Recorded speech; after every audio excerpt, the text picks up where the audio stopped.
తాకట్లో ఉన్న బంగారాన్ని విడిపించి ఆ రోజున మార్కెట్ ధర కట్టి మిగిలిన డబ్బును మీకు అందిస్తుంది కొమ్మూరి గోల్డ్.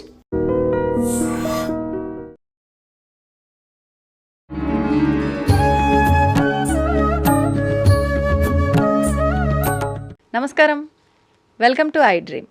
ధర్మ మార్గం విత్ విజిత కార్యక్రమానికి స్వాగతం. ప్రస్తుతం మనతో పాటు ఉన్నారు ప్రముఖ ఆధ్యాత్మికవేత్త, శ్రీ విద్యా ఉపాసకులు శ్రీ గురు కరుణామయ్య గారు. ఇప్పుడు గురుగారితో మాట్లాడి మరిన్ని విషయాలు తెలుసుకుందాం. ముఖ్యంగా మనకు ఎన్నెన్నో సందేహాలు ఉంటూ ఉంటాయి, వాటి గురించి సవివరంగా తెలుసుకునే ప్రయత్నం చేద్దాం. నమస్కారం గురుగారు. నమస్కారం. గురుగారు, ఇప్పుడు ఎలాగూ సంపద గురించి మాట్లాడుతున్నాం. మరి సంపద అంటే ప్రస్తుతం మేమందరం అనుకునేది ఒక డబ్బు మాత్రమే. ఐశ్వర్యం అన్నా సంపద అన్నా కూడా అంటే ఆనందము అన్నీ కూడా ఉంటేనే ఒక సంపద నిజంగా. మరి ఇవన్నిటికీ ఆధారం ఎవరు అంటే లక్ష్మీ అమ్మవారు. లక్ష్మీ అమ్మవారి ఇంట్లో స్థిరంగా ఉండదు, ఆమె చెంచలం అంటారు. మరి నిజంగా ఆమెని అలా తీసుకొచ్చి మన ఇంట్లో తిష్ట వేసి కూర్చోబెట్టుకోవచ్చు అంటారా? ఎలా సాధ్యపడుతుంది? ఏదైనా మంత్రం ఉందా అండి దానికి? నేను ఏదో వీడియోలో చూశాను, ఈ వేరు మీరు ఇంట్లో ఉంటే లక్ష్మీదేవి ఇంట్లో దొల్లుతుంది, అవును, ఈ తాళం కుబేర తాళం చెవి ఇవన్నీ వస్తుంటాయి. ఇదంతా కూడా వాళ్ళని నేను తప్పు పట్టడం. ఆ పెట్టి వాళ్ళు కూడా అమ్మవారి స్వరూపాలు.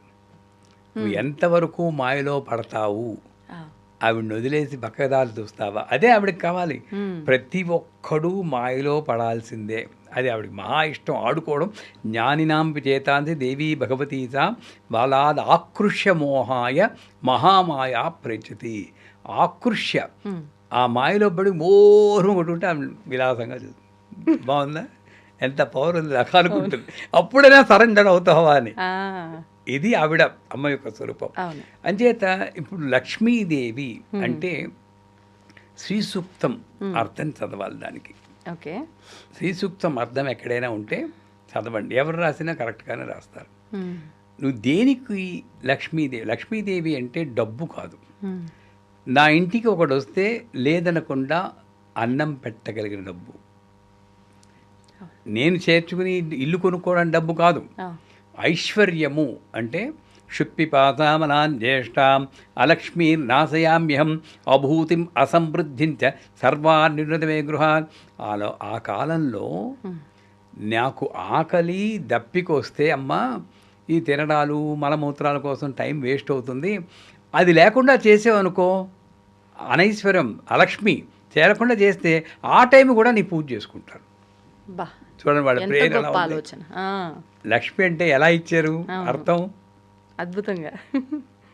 అశ్వదాయి చ గోదాయి ధనదాయి మహాదనే. అశ్వదాయి గుర్రాన్ని కొన్నంత చైతన్యం నాకు నిల్చునే నిద్రపోతుంది, పడుకోదు, కింద పడుకోదు. గోదాయి గోవుకున్న పవిత్ర దాన్ని నాకు. ధనదాయి నా ఇంట్లో ఎప్పుడు గంగాళాలు మోగుతూ ప్రతి ఒక్కళ్ళకి అన్నదానం చేసి అంత ధనం నాకు. ఇది ఐశ్వర్యం అంటే. మరి ఎప్పుడు వస్తుంది? నెంబర్ 1, అసలు మనకి అర్హత ఉందా లేదా, వీడికి ఇచ్చి కూడా ఉందా లేదా అని ఆవిడ చూసుకుంటుంది. నేను అమ్మవారి యొక్క మెసెంజర్ కింద మారాలి, మెస్సయ్యా కింద. ఎలా గురుగారు? అంటే అమ్మవారు డైరెక్ట్గా బిందుల్లో పోసేది కదండి ఈ రోజుల్లో. అవునా కాదా? పోసిన ఇన్కమ్ ట్యాక్స్ వాళ్ళు పట్టుకుంటారు. అంచేత ఇవి వాక్యాలు వాళ్ళకి ఇవ్వాలని చెప్పి బిందుల్లో దొరికినా కూడా అంచేత అది లాభం లేదు. అంచేత ఏం చేస్తుంది, ఎవరిలో ఒకళ్ళు మంచి వాళ్ళని సెలెక్ట్ చేసి వాడికి ఇచ్చి గుణం ఉంటే, నాడార్ అని చెప్పి కొంతమంది, బాలసుబ్రహ్మణ్యం అని తమిళనాడులో ఉన్నారు, ఆయన ఎంత గొప్ప మనిషి అండి నిజంగా. ఒక క్లర్క్ కింద దేని కింద వాచ్మెన్ కింద స్లిప్పర్స్ వేసుకుని, అబాయ్ స్లిప్పర్స్ వేసుకుంటే ఆ జీతం అంతా కూడబెట్టి ఆ జీతం అంతా కూడా పేద ప్రజలకి అన్నదానం ఇచ్చేవారు. హోటల్లో సర్వర్ కింద చేసేవారు బతకడం కోసం. ఆయన యొక్క దానగుణం చూసి వరల్డ్ ఏదో ఆర్గనైజేషన్ మర్చిపోయాను, వాళ్ళు కొన్ని కోట్లు ధనం ఇచ్చారు గిఫ్ట్ కింద. మరి ఎవరైనా ఏం చేస్తారు కోట్లు వస్తేనో? మొత్తం అంతా కూడా మళ్ళీ ఫండ్ కింద ట్రాన్స్ఫర్ చేశారు. ఇప్పటికీ ఉన్నారు మెడ్రాస్లో. చాలా తక్కువ మందికి ఉంటుంది గురుగారు. అప్పుడు రజనీకాంత్ సినిమా యాక్టరు నన్ను మీ దత్తత కింద తీసుకోందని అడిగారు. అంటే ఎంత ఫేమస్ అయ్యారు, ఇప్పటికీ ఉన్నారు. అది మహానుభావం. అలాంటి వాళ్ళకి మరి మామూలు స్కూల్ వాడికి కోట్లు ఎలా ఇచ్చారు ప్రపంచంలో. ఇది ఐశ్వర్యం. ఎప్పుడు వచ్చింది? నాకు ఇచ్చి కూడా ఉంటే వస్తుంది. నేను ₹1,00,000 ఇస్తే ఎవడైనా ఇవ్వగలడు అనుకోకు. 100 రూపాయలున్నా కూడా నువ్వు ఇవ్వాలి. అవును, నిజం. తర్వాత ఇల్లు శుభ్రంగా ఉండాలి. నేను అమెరికాలో ఒకళ్ళ ఇంటికి వెళ్ళాను. వాళ్ళ ఇంట్లో చాలా ఫైనాన్షియల్ ట్రబుల్స్ ఉన్నాయన్నమాట. గురువుగారు చాలా ఇబ్బందులు ఉన్నాం, మీరు వచ్చి ఏదైనా హోమం చేస్తారా అన్న. వస్తానమ్మా, ఇంటికి వస్తాను. చూస్తే 6 వీసీఆర్లు, ఆ రోజుల్లో వీసీఆర్లు అని ఉంటాయి, క్యాసెట్లు, వీసీఆర్లు, 2-3 కుర్చీలు, కుర్చీల మీదేమో తువ్వాళ్ళు, చెత్తగా ఉందన్నమాట. చెప్పాను, 1 నెల టైం ఇస్తాను, మొత్తం అంతా ఒక్కొక్కటే ఉంచుకొని మిగతా అన్నీ విసిరేయండి, కొత్తవైనా సరే విచ్చేసేయండి, నీట్గా పెట్టుకోండి, ఈ తువ్వాళ్ళు ఇవన్నీ పెట్టు. అప్పుడు తర్వాత అవసరం ఉంటే నేను చేస్తాను. మీరు నెమ్మరు. ఒక 2 నెలల తర్వాత వెళ్ళాను. అక్కర్లేదు గురువుగారు, బ్యాంక్రప్సీ పెట్టేసి మళ్ళీ వేరే దీంట్లో మళ్ళీ స్టార్ట్ చేసాం, బ్రహ్మాండంగా ఉంది బిజినెస్, ఇంకా అక్కర్లేదు అన్నాడు. పెద్దగా ఏం చేయాలి, ఏమి చేయలేదు. నువ్వు శుచి శుభ్రత, ఎంత ఒక్క రూములో ఉన్నా సరే. నా చిన్నప్పుడు నేను పెంకుటిల్లో ఉండేవాడిని, నేను బాగా చిన్నప్పుడు. ఆ ఇంట్లోనే ఒక్క రూములో ఒక అరవ్వ ఫ్యామిలీ ఉండేవి. తల్లి, తండ్రి, 2 కొడుకులు, 1 కూతురు, 5గురు ఒకే రూమ్. పైకి తెలిసేది కాదు, ఎంత నీట్గా ఉంచుకుంటారు. అంతే శుచి శుభ్రత ఉండాలి. తర్వాత నువ్వు మాట్లాడి వాక్కు. మీరు లక్ష్మీదేవి ఎలా వస్తుందంటే, పాపం మేము వాళ్ళు చూసి వాళ్ళు డిసప్పాయింట్ అవుతారేమో ఇదని వింటే. ఏదైనా మంత్రం చెప్తారో, హ్రీం మహాలక్ష్మి అయినా, ఓం హ్రీం హ్రీం పని చేస్తుంది. నువ్వు ఇది చెప్పు, తర్వాత వస్తాను దానికి, ముందుది చెయ్యి. శుచి శుభ్రత మెయింటైన్ చేయి. ఎప్పుడున్నా పాత చీరైనా సరే ఉతికింది కట్టుకో, చిరిగిందైనా ఉతికింది కట్టుకో, నీట్గా ఉంచుకో. ఎవరైనా వస్తే భోజనం టైంకి వస్తే నీకున్నది ఏదో పెట్టు, ఆ కుచేళ్ళు అటుకులు పెట్టినట్టు, అంతే. లేదని చెప్పకు, నువ్వు మానుకునేనే పెట్టు. ఇంత దానగుణం ఉండాలి. వాక్కు ఎప్పుడు పాజిటివ్గా మాట్లాడు, శుభ్రంగా మాట్లాడు. అమ్మవారి నామం ఎలా ఉన్నారు మీరు అడిగితే, విజిత్ గారు అంటే బాగున్నాను అనకండి, అమ్మ దైవలో బ్రహ్మాండంగా ఉన్నాను. ప్రతిసారి అమ్మ అమ్మ అమ్మ అమ్మ, మీ నుంచి ఇదే సమాధానం వస్తుంది ప్రతిసారి. అలా కాదు, మీ ఫోన్ చేసినప్పుడల్లా నేను అదే చెప్తాను, అమ్మ దైవలో. ఆ టైంలో నాకు జ్వరం అవ్వచ్చు, ఇంకోటి హాస్పిటల్లో ఉన్నప్పుడుగా ఫోన్ చేశారు, అమ్మ దైవలో బ్రహ్మాండంగా ఉన్నాను. ఎవరికి వస్తుందండి, హాయిగా పెద్ద బెడ్, నర్సులు వేళకి ఇంత ఫుడ్ ఇస్తున్నారు. అక్కడ కూడా మీరు భోగం అది. ఎప్పుడు ఎన్నాళ్ళు బతకాలో ఆవిడ చూసుకుంటుంది. ఈ భోగం ఎవరికి కాదు, దొరకునా ఇటువంటి సేవ. ఎప్పటికి కప్పు వెళ్తుంది, రోజు నేనే కప్పుకోవాలి, ఆవిడ కప్పు వెళ్తుంది.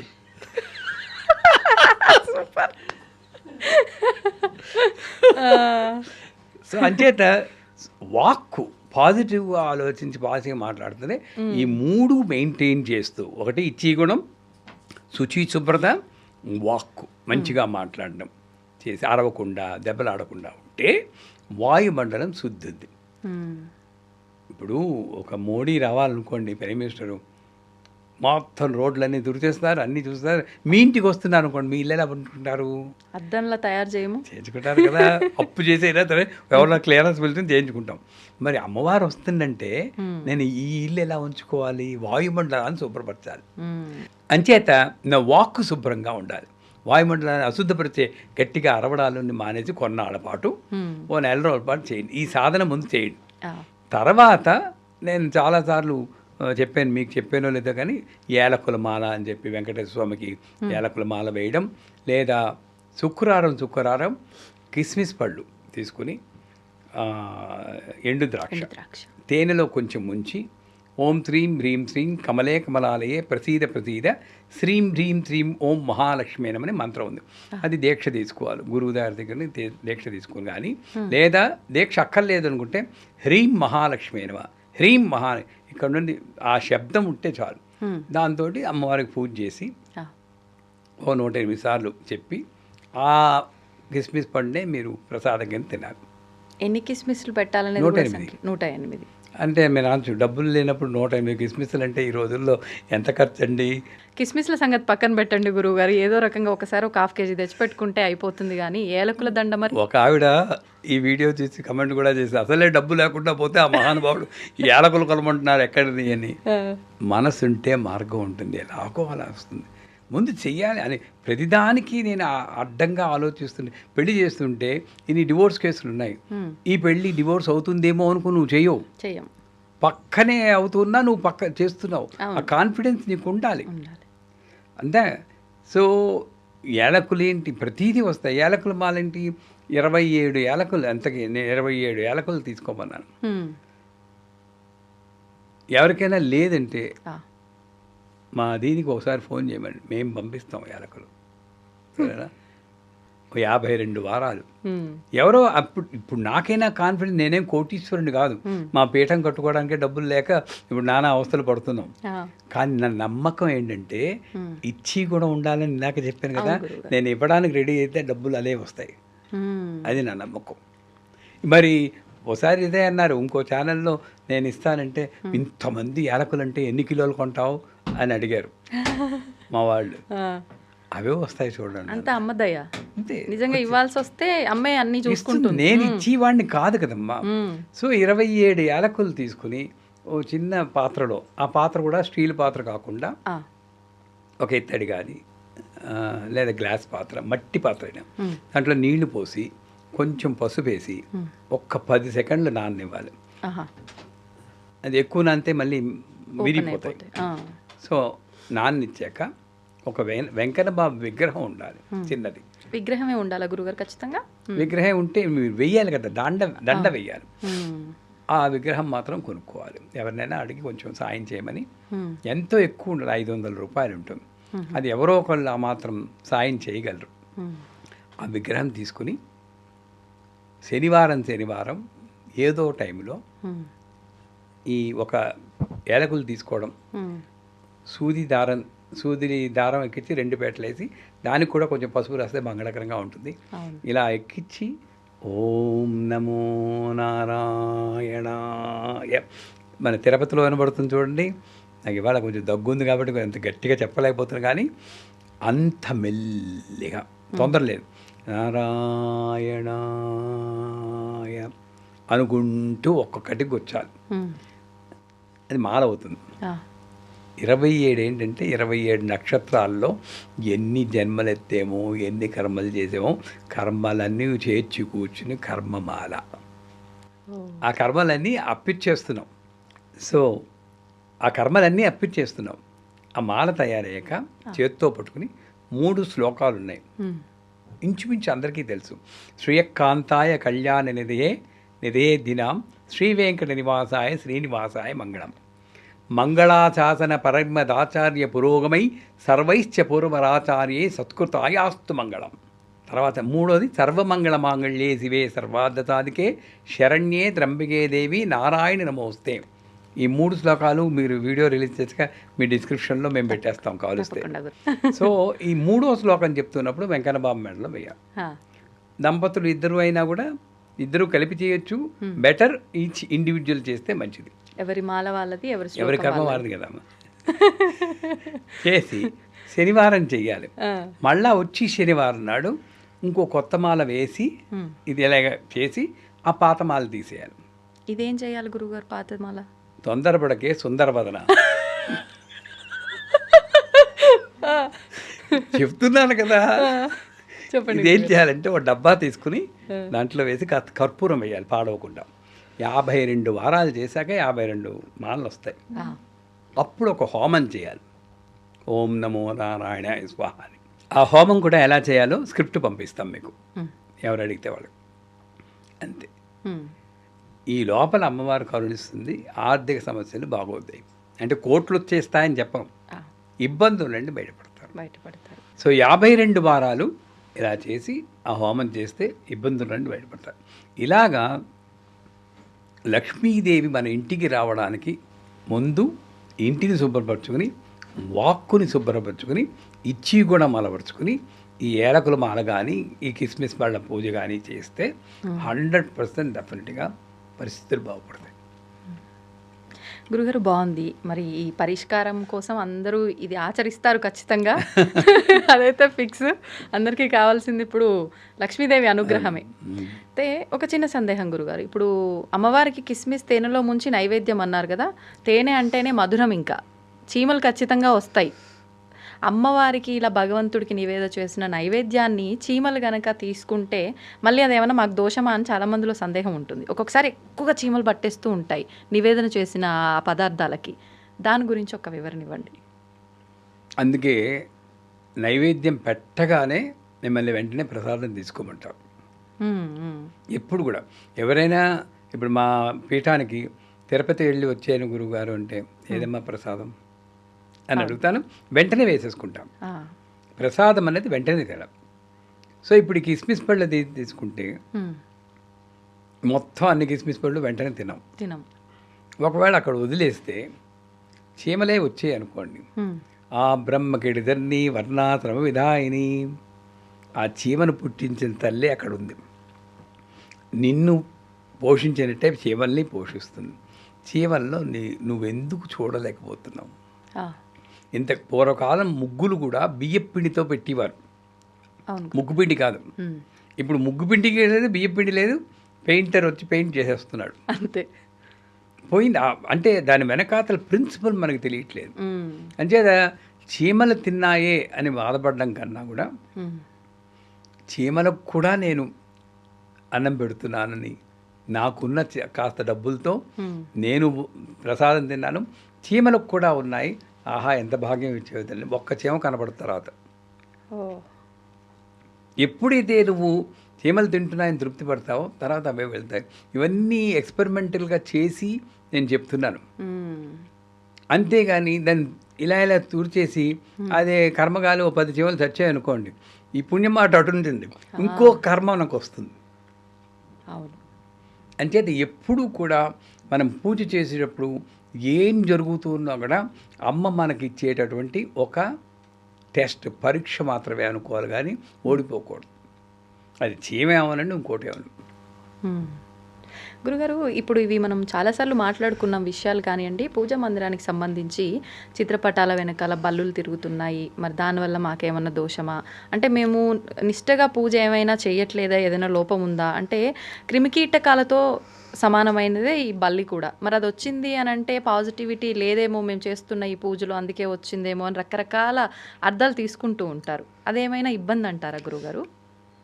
ఎందుకు ఆ పాపం బల్లిలా కల్ప్రిట్ అయిందో అంటే, బల్లి పడ్డ దోషం అని చెప్పి పంచాంగాల్లో రాస్తూ ఉంటారు. శిరస్సు మీద పడితే మరణం. నా శిరస్సు మీద 4-5 సార్లు పడింది.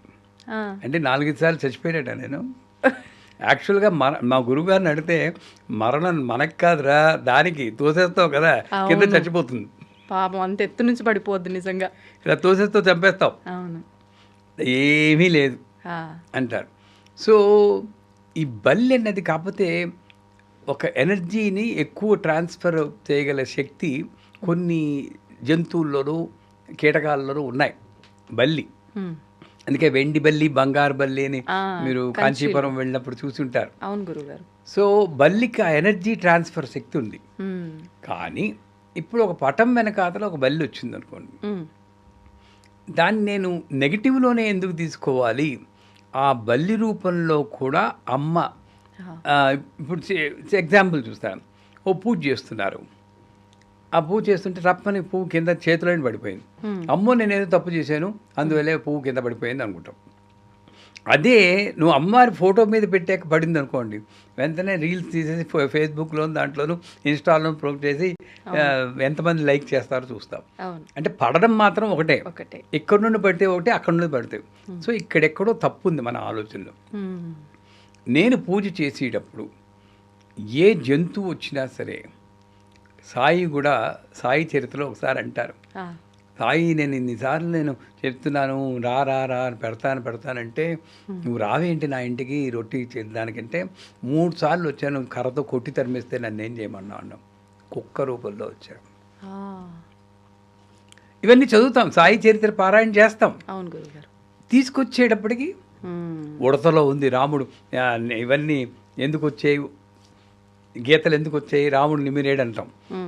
ఏ జంతువులోనైనా అసలు పురాణం ఉన్నా లేకపోయినా అది అమ్మ సృష్టి అనుకున్నప్పుడు అసలు ఒక లాజిక్గా నేను ఆలోచించాను. పూజ చేసినప్పుడు నాకు ఎందుకు చెడు జరగాలండి అసలు? శ్రీచక్రం ఇంటికి తీసుకొచ్చాను, 70 ఏళ్ళ మా నాన్నగారు మామగారు పోయారు, శ్రీచక్రం మీకు ఇచ్చేస్తున్నానని మొన్ననే ఒకళ్ళు రాశారు, తప్పకుండా ఇచ్చేయండి అమ్మా, ప్రసాదం లేని వాళ్ళకి నేను ఇస్తాను ఫ్రీగాను, ఇచ్చేయండి అన్నాను. అంటే శ్రీచక్రం రావడానికి ఈ నా నాన్నగారు మామగారు పోవడానికి సంబంధం ఏంటంటే అసలు ఇది రాకపోతే బతికిపోతారా?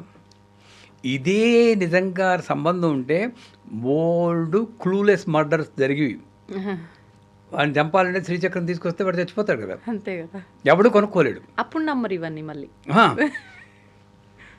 అసలు ఏం లేదు.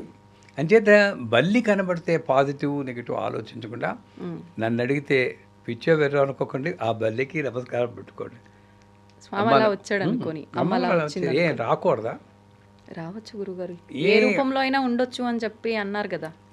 అది దేవి చండీ సప్తతిలో 10వ అధ్యాయంలో 11వ అధ్యాయంలో చెప్తుంది, నేను భ్రామరి రూపంలో వస్తాను, నిన్న ఆ రాక్షసుని రక్షిస్తాను, శాకంబరి కాయగూరల కింద వస్తాను, ఆకుల కింద వచ్చి నిన్న రక్షిస్తాను, శాకంబరి అని పిలుస్తారని చెప్పుకుంటాను.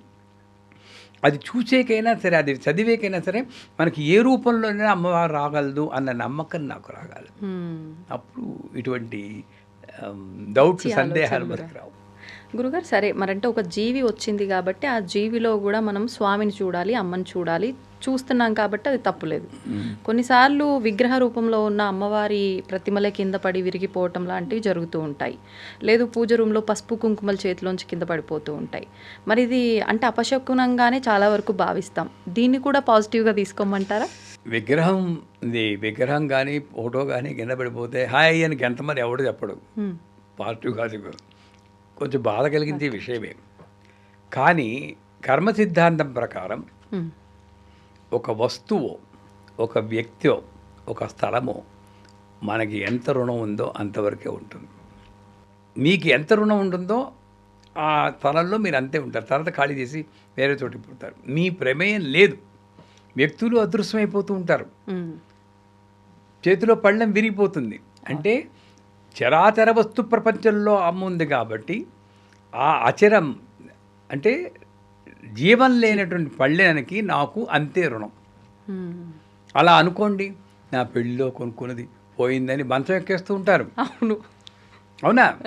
అంచేత విగ్రహాలు కానీ ఇవి కానీ విరగడం అనేది సహజం. ఒకవేళ అలక్ష్యంతో జరిగిందనుకోండి, ఒక పట్టుకోవడంలో కింద పడి, అలక్ష్యము లక్ష్యము రెండు ఆవిడే వేస్తుంది అనేది సత్యం.